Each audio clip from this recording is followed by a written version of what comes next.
She thought she married into a normal family. She thought her daughter was hers. She thought her mother-in-law was just cruel. But then the will came, and everything she knew about her husband, her child, and herself was shattered in one night. Buried secrets, stolen bloodlines, a hidden notebook, and a single letter that changed the course of her life forever. This is not a story about grief. It's a story about betrayal, truth, and a woman who chose to fight back. What would you do if you found out your whole life was built on a lie? She had always been quiet. The kind of woman who slipped into a room without being noticed, who smiled politely, who never raised her voice. Her name was Elaine. A schoolteacher, a mother, a wife of 15 years. To most people, she was just that ordinary. Predictable. Stable. But what happened the day after her mother-in-law died would reveal a truth so twisted, so unimaginable that even Elaine's own reflection seemed foreign after that night. It began with a phone call. It was 5:42 a.m. when the landline rang, a relic that Elaine had kept for emergencies. She was already awake, sitting at the kitchen table with a mug of black coffee growing cold between her hands. She'd barely slept the night before. Something had felt off. She couldn't explain it. The house was quiet, her husband snoring softly upstairs, their daughter, Melanie, still cocooned in sleep. But Elaine's heart had been thumping in her chest like it was counting down to something. She picked up the phone. Elaine. It was Henry, the family lawyer. His voice was gravelly, strained. It's about your mother-in-law. A shiver crawled down her spine. Not because she loved the woman, no, far from it, but because of how suddenly her body responded like it already knew. She passed away in her sleep, Henry continued. Sometime during the night. The nurse found her this morning. Elaine didn't speak. She couldn't. Her lips were parted but nothing came out. Dead. The word floated in the air like ash. Her husband's mother, Matilda, was gone. And just like that, the silence was louder than ever. Now, you need to understand something about Matilda Green. She wasn't just some frail old widow. She was a presence. A towering matriarch in a crumbling empire of secrets. Sharp-tongued, controlling, and impossibly rich. She owned half the neighborhood, had stocks in things Elaine couldn't even pronounce, and every family holiday felt more like a royal summons than a visit. But she was sick. Terminal cancer. For the last 8 months, she'd been holed up in the estate, surrounded by private nurses, a rotating carousel of specialists, and the ever-present scent of lavender and morphine. Elaine hadn't seen her in person since July. Not that Matilda wanted her to. The two had never exactly gotten along. But now she was dead. And everything changed. The funeral was scheduled hastily per Matilda's written instructions. A closed casket. No eulogies. No flowers. Just a simple graveside gathering at the family plot. Elaine stood in the back, rain slicking her coat, watching her husband, Thomas, staring blankly at the polished box being lowered into the ground. He didn't cry. He didn't move. He just stood there. It wasn't grief. Elaine knew that much. It was fear. Afterward, they drove in silence back to the estate. The old mansion looked older than ever, the windows like eyes watching them approach. Melanie clutched her mother's hand. "Why do we have to go inside?" she whispered. "Because there's something we need to hear," Elaine said quietly. The will. The lawyer was already waiting in the parlor when they arrived. Henry had aged 10 years since Elaine last saw him. His hands shook slightly as he opened the envelope. Per Matilda Green's final testament, he began, there are to be no readings except in the presence of immediate family. Thomas's sister, Yvonne, was there too. Perfect Yvonne, with her pearls and pitying smile, pretending she hadn't spent the last decade pretending the rest of the family didn't exist. Elaine had never trusted her. But what happened next? No one saw it coming. Henry cleared his throat again. "To my beloved granddaughter, Melanie Green, I leave my estate, everything. The house, the assets, the accounts. To be held in trust until her 21st birthday, managed by her legal guardian. Elaine Green." Time froze. "What?" Thomas croaked. Henry read on, barely audible. "To my son, Thomas, I leave my watch and my regret." Elaine gasped. Yvonne went pale. "And Thomas?" Thomas stood up so fast his chair toppled. "This is a joke," he snarled. This can't be real." Henry merely nodded at the signed pages. "She changed it last month," he said softly. "It's all legal." Elaine couldn't move. Melanie didn't understand. But something inside her shifted. A weight she didn't know she'd been carrying lifted and was replaced by something colder. Matilda had hated her. She'd said as much. Called her a leech, a gold digger. Said she wasn't worthy of the green name. So why would she leave it all to her? Because there was something she didn't know. And it was buried in that house. That night, while Thomas stormed through the mansion in a blind rage, slamming doors and cursing his mother's name, Elaine wandered. Room to room. Hall to hall. As if the walls might whisper some kind of explanation. Why had Matilda done this? Why her? What did she know? What did she suspect? And that's when Elaine found the letter. Folded neatly in the back of Matilda's old sewing cabinet, addressed to her in the old woman's sharp cursive. The paper was yellowed at the edges. Elaine unfolded it with trembling hands. Elaine, if you're reading this, I'm dead and you're asking why. You think I didn't see it? But I did. The nights you cried alone. The bruises. The silence. You stayed for her. Not for him. And that makes you stronger than I ever was. This house is yours now. But be careful. Not everything I own should be inherited. Start in the basement. Elaine dropped the letter. The basement? Why the basement? But even before she reached for the keys, before her fingers curled around the old brass handle leading downward, she knew this wasn't an inheritance. It was a warning. The basement door creaked open like it hadn't been touched in years. Elaine stood at the threshold, clutching the iron key Matilda had left on a thin ribbon, the letter still trembling in her other hand. She hadn't told Thomas about it. Something in her gut warned her not to. He was still fuming upstairs, his voice echoing through the ancient beams as he threw things around like a child denied his favorite toy. He didn't deserve answers. Not yet. Not when the silence he kept all those years had finally shattered around them. The light switch didn't work. She wasn't surprised. So she used a flashlight. As the beam cut through the thick dark, the old wooden stairs groaned under her weight. Dust bloomed with every step and the air was colder than it had any right to be. Elaine's breath came out in visible puffs. It felt like the house itself was holding its breath with her. At the bottom of the steps, the basement opened into a wide room, stone walls, low ceilings, the kind of place that had once stored wine or potatoes or secrets. Most of the boxes were untouched, wrapped in canvas, but one corner was cleared. And in it stood a heavy iron chest. Not locked. Just waiting. Elaine hesitated, then opened it. Inside were envelopes. Dozens. All labeled in the same sharp cursive, dates, names, initials. Some she recognized. Most she didn't. And beneath them, a leather-bound notebook. She picked it up. And then she started reading. Matilda had written everything. Every transaction. Every confession. Every crime. Not hers, but Thomas's. It began before Elaine ever met him. College hazing, a girl who was paid off. A DUI buried by a police chief who owed Matilda a favor. Then a woman, Carla, who worked under him at the firm and disappeared after a sexual harassment complaint. Matilda had paid her too. But it wasn't guilt that drove her. It was preservation. Her son couldn't be exposed. The green name couldn't be dragged through mud. Elaine's hands were shaking now. Page after page, she watched her husband transform from the man she thought she knew into a monster she didn't recognize. The bruises she hid, the nights he screamed at her until her ears rang, the threats muttered under breath when Melanie cried too loudly. She had always told herself it was stress. Pressure. Grief from losing his father. But Matilda knew better. And she documented everything. Elaine didn't even hear the footsteps behind her. She didn't turn until Thomas was at the bottom of the stairs, one hand gripping the railing, his face twisted in fury. What are you doing down here? She closed the book. Looking for answers. His eyes flicked to the chest. He saw the envelopes. The notebook. His face paled for a moment and then went hard. She warned you, he said. Elaine blinked. What? She told me she might do this. Said if I didn't get help, she'd tell you. Said she'd let you take everything. I thought she was bluffing. Elaine stepped back. She wasn't bluffing. Thomas looked at the notebook in her hands like it was on fire.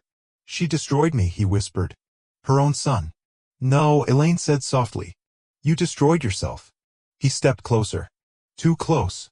And then he smiled. It was the smile that scared her most, the calm one. The one he wore when he lied to the cops. When he told Melanie to shut up without raising his voice. When he made Elaine feel like a ghost in her own home. You think you can just walk away with all of it, he said. The house, the money, the kid? You think I'll let you? I don't think, she said, lifting her chin. I know. He moved fast. But she was faster. The flashlight cracked across his face with a sickening thud. He stumbled, clutching his jaw, blood blooming between his fingers. Elaine didn't wait. She ran. Up the stairs, through the hall, locking the basement door behind her. Her heart thundered as she dialed 911. She barely remembered what she said, just that the operator kept asking if she was safe. "No," she whispered. "But I will be." When the police came, Thomas was still in the basement. Dazed. Bleeding. Furious. They cuffed him quietly like they'd done it before. One of the officers even recognized him. Elaine saw it in the way their eyes narrowed. But it wasn't over. Not even close. Because the notebook? It wasn't just a record. It was leverage. Matilda hadn't just given Elaine the house. She'd given her control. Power. Secrets that could bury the green name forever or trade them in for protection. Elaine stayed up all night reading. In the morning, she took Melanie to school like nothing had happened. Smiled at the other mothers. Waved to the principal. And when she returned home, she went straight to the safe hidden in the study. She placed the notebook inside. Locked it. And then she sat at the piano untouched for years. She played. Badly. But she played. Because for the first time in 15 years, the silence didn't hurt. And she wasn't afraid. But then the letter arrived. No stamp. No return address. Just her name. Elaine. Inside was a photograph. A hospital room. A woman she didn't recognize holding a baby. On the back, "Ask Yvonne who this really is." Elaine stared at it, hands cold. Because suddenly she realized Matilda's will wasn't the end of anything. It was only the beginning. Elaine stared at the photo for hours. She didn't eat. She didn't drink. Just sat on the edge of the antique chaise in the parlor, the same one Matilda used to recline on with a glass of scotch at the end of every exhausting family dinner. The baby in the picture was swaddled in white. The woman's face wasn't clear, partially obscured by the angle, but there was something hauntingly familiar in the way she cradled the child. The note still burned in her lap like a brand. "Ask Yvonne who this really is." That night, when Melanie asked if Daddy was coming back, Elaine said softly, "Not for a while, sweetie." She kissed her daughter's forehead, tucked her into bed, and turned off the lights. But sleep wasn't coming. There was only one person who might know what this meant, and she had spent the last decade pretending that secrets didn't have teeth. Elaine wasn't pretending anymore. She called her the next morning. Yvonne answered on the second ring, her voice perfectly crisp. "Elaine, I need to see you." A pause. Then, "Fine." The club. Noon. They met in the women's lounge of a country club so manicured it felt like reality had been edited out. Yvonne was already seated, sipping a mimosa, legs crossed like a magazine ad. Elaine walked in without makeup, hair pulled back, face hard. She didn't sit down right away. She pulled out the photo and placed it on the glass table between them. Yvonne didn't flinch. But she stopped smiling. "Who is she?" Elaine asked. Yvonne didn't look up. Then finally, that baby was born 26 years ago. In a private hospital. Under a fake name. "Whose baby?" Elaine pressed. "Matilda's," Yvonne said. Elaine blinked. "What?" "She got pregnant. In her 40s. An affair. Scandalous, even by her standards. She never told anyone except me. Not even Thomas. She gave the child up for adoption the day she was born. Paid the family to keep quiet. They moved to Wisconsin or Oregon, I don't remember. She kept that photo because she couldn't forget her. Couldn't forgive herself." Elaine sat down, suddenly cold. "Why now? Why leave me this?" Yvonne's voice dropped. "Because she knew. About Thomas. About what he did to you. She wanted to give you a way out. But also, she wanted you to know you weren't the only one trapped in this family's lies." Elaine's breath hitched. "So there's a half-sister out there?" Yvonne nodded. "Her name was Ava. That's all I know. She would be in her mid-20s now. Maybe she doesn't even know the truth. Maybe she does." Elaine leaned back, her head spinning. Matilda had a secret daughter. Melanie had an aunt she never met. And Matilda had chosen to leave this trail behind for her. Why? She left without finishing her coffee. Back home, she found the house eerily silent again. It always felt like that when Thomas wasn't there, like the air was lighter, but sadder too. She opened the safe and stared at the notebook again. The secrets inside didn't feel like weapons anymore. They felt like anchors. That night, another envelope appeared. This one under the front door. No name. Just a slip of paper. "Melanie isn't who you think she is. Ask the doctor." Elaine's blood ran cold. The doctor? What doctor? Melanie had only seen one pediatrician her entire life, Dr. Corwin. The old man who gave lollipops after shots and remembered birthdays. She hadn't seen him in over a year since they switched insurance. But he'd been there the day Melanie was born. He'd held her tiny fingers and told Elaine she was perfect. He couldn't have meant. She didn't sleep again. The next morning, she drove to Corwin's clinic without an appointment. He was older now, slower, but his eyes still held that flicker of recognition when he saw her. Elaine, it's been a while. She handed him the note. Watch the color drain from his face. I can't, he started. You can, she said. You were there. You know something. Someone is sending these to me and I don't know why. But I can't live with the questions anymore. Corwin sighed. He pulled the blinds shut, closed the door, and then he told her. That morning, 16 years ago, Elaine had been sedated after a complicated delivery. Blood loss. Panic. The hospital was understaffed. The baby had been rushed to NICU. But that wasn't your baby, Corwin said softly. There was a switch. Elaine's throat closed. What? A nurse, she'd been paid off. Matilda arranged it. The real child was taken away. I didn't know until hours later. I tried to stop it. But she was too powerful. She threatened my license, my family. Elaine backed away from him, shaking her head. You're saying Melanie isn't mine? She was born the same day. Her mother was young, drug-addicted. No one to fight for her. Matilda paid for silence. Elaine nearly collapsed. She stumbled out into the parking lot, heart crashing against her ribs. The world spun. Melanie. Her baby. Not by blood, but what did that even mean now? Back at home, Elaine collapsed onto the couch, sobbing into a blanket that still smelled like lavender. Everything she knew was unraveling. The woman who raised her, the man she married, the daughter she bore, they were all ghosts in borrowed skin. And still, the letters kept coming. The sky cracked with thunder as Elaine sat at the kitchen table, the photo, the letter, and the doctor's confession laid out before her like a crime scene. She had stopped crying hours ago. There were no more tears, only questions that circled endlessly in her head like vultures.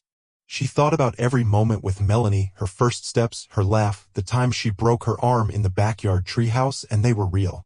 All of them. No matter what blood said. But someone wanted her to doubt. Someone wanted to destroy what was left of her life. She checked the mail again. Another envelope. This one was heavier. Inside, a USB drive. No note. No name. Just the quiet weight of dread. Elaine plugged it into her laptop with trembling fingers. A single video file popped up. Untitled. She pressed play. A woman appeared. Grainy footage. Young. Late 20s maybe? Holding a child, a baby with eyes exactly like Elaine's. The woman was crying. She spoke directly to the camera. If you're watching this, then she finally told the truth, the woman whispered. She took everything from me. My name.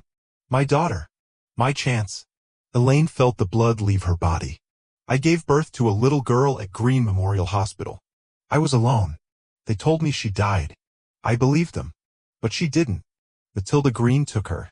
The woman lifted a bracelet into the frame. It was pink. Plastic. The name read, Baby Girl Harper. Elaine stood up so fast her chair fell. Harper. Her maiden name. It wasn't just a baby stolen from someone else. It was her baby. The woman on the screen was her. A younger Elaine, drugged. Filmed without knowing. Sobbing into the camera while someone, likely Matilda, interrogated her. Fed her a lie. The truth hit her like a freight train. Her memory of that day had always been blurry, anesthesia, blood loss, pain. But now, in crystal clarity, she saw it, how Matilda had hovered in the room, how Thomas never let her hold the baby until the second day. How the nurse with the clipboard wouldn't meet her eyes. Elaine collapsed to the floor. The girl she'd raised. The girl she'd loved. Melanie. She was hers. But she'd been made to forget it. And then the front door opened. Elaine scrambled up, heart pounding. It was Yvonne. She walked in like she owned the house. Calm. Dressed in black. Lipstick perfect. What are you doing here? Elaine choked. I came to finish what Matilda started, Yvonne said. She placed a manila folder on the counter. Elaine didn't touch it. I don't want anything from you. Oh, but you do, Yvonne smiled. That notebook? The secrets? It's not enough, Elaine. Not anymore. You've opened a door you can't close. I'm not afraid of you. No? You should be. Elaine opened the folder. Inside were court papers, custody filings, a demand for guardianship over Melanie. You're insane. No, Yvonne said. I'm precise. Melanie's not legally yours. The birth certificate? Forged. The adoption? Illegitimate. You have nothing, Elaine. Nothing but a house full of ghosts and a daughter who isn't really yours, at least not on paper. Elaine's hands were shaking again. Yvonne stepped closer. Thomas will be out in a week. He has friends. Judges. He'll file. I'll file. And we'll take her. You're a woman with no husband, no family, and now no child. Elaine took a breath. Get out of my house. Yvonne didn't move. Elaine walked to the safe, pulled out the notebook, threw it on the table. You want war? I'll give you war. She opened it, page by page, pointing at bribes, blackmail, even Yvonne's name attached to offshore accounts linked to the charity fund she claimed to run. I'm not the one with nothing, Elaine whispered. You are. Yvonne's expression cracked just slightly. You think a book scares me? Elaine pulled out her phone. Hit record. No, she said. But this will. Yvonne froze, then turned, and walked away. But Elaine knew. She wasn't gone. She was regrouping. That night, Melanie asked, Mom, are we okay? Elaine held her tight. We're better than okay. She made calls. To lawyers. To journalists. To the FBI. Within a week, the notebook was scanned, submitted, duplicated. Yvonne's name lit up in 4 federal databases. Her charity was investigated. Thomas's charges were reinstated. Elaine sat in the back of the courtroom as he was denied bail. Justice didn't feel clean. It felt messy, bitter, slow. But it came. Then, one morning, a knock at the door. A girl stood there. Late 20s. Wavy auburn hair. Nervous eyes. I think I'm your daughter. Elaine's knees gave out. She didn't cry. She smiled. They sat for hours. Ava told her everything. The adoptive parents. The suspicion she'd always felt. The day she got the anonymous email linking her to Matilda Green. And the trail she'd followed, scared but stubborn. Elaine listened. And when she was done, she asked softly, Do you want to meet your sister? Melanie was shy at first. But Ava was gentle. And when Melanie said, You look like me, they both laughed. Elaine watched them from the doorway, her heart full and broken at once. Because in the end, blood didn't define a family. But truth did. She didn't ask for the secrets. She didn't ask for the lies. But when the truth came knocking, she opened the door and faced it head-on. Now, the ones who tried to silence her are gone. The ones who mattered? They're finally home. And in the ruins of a broken family. She built something stronger. Not perfect, but real. Because sometimes the family you lose makes room for the one you were meant to find.